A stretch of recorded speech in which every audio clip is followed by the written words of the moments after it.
Mulai 2023, Kementerian Pendayagunaan Aparatur Negara dan Reformasi Birokrasi berencana menghapus tenaga honorer untuk semua lembaga pemerintah, termasuk sekolah. Nantinya pegawai pemerintah hanya pegawai negeri sipil dan pegawai pemerintah dengan perjanjian kerja. Perlu diketahui status tenaga honorer akan selesai pada tahun 2023 sehingga tak ada lagi pegawai berstatus honorer di instansi pemerintahan. Oke, ini nampaknya berganti status begitu ya, jadi honorer ke status yang tadi sudah disampaikan. Ini nampaknya ada beberapa komentar yang sudah disampaikan oleh netizen followers dari IDX Channel. Di antaranya adalah ini dari Erwin Alfred. Oke. Oh, Bioga ya. Ini Bioga. Semoga jadi langkah yang progresif untuk semua tenaga honorer. Gitu. Oke, berikutnya ada komentar juga dari Erwin_Alfredo27.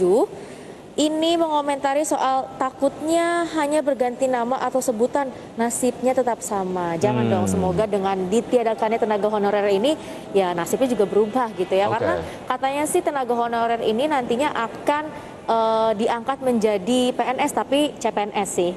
Tentunya dengan melalui beberapa tes dulu. Dan ada kriteria khususnya juga, Wiki. Tapi ada satu hal yang memang juga sebaiknya dijadikan perhatian oleh pemerintah, bahwa ini saya mendengar kebetulan dari orang terdekat lah di lingkungan saya begitu.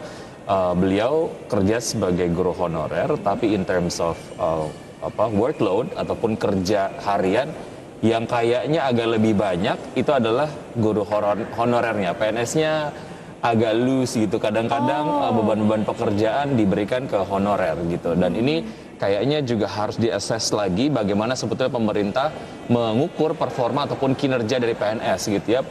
Melihat kasus-kasus seperti ini, dan saya yakin nggak sedikit gitu kasus kayak gini, kayaknya juga cukup banyak sih.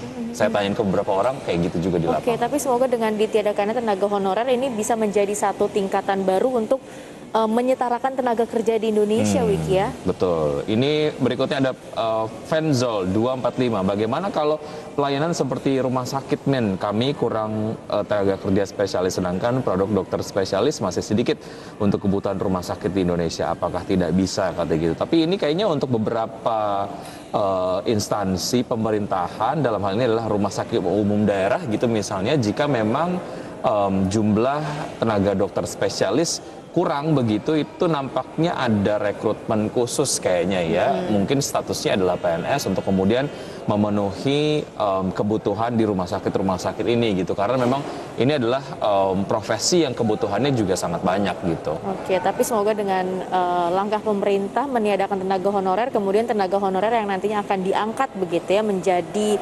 CPNS dengan berbagai kriteria, ini bisa menjadi satu hal yang baik dan menyejahterakan, gitu kan, sampai kelibet deh ya bagi tenaga honorer yang ada di Indonesia. Betul. Kita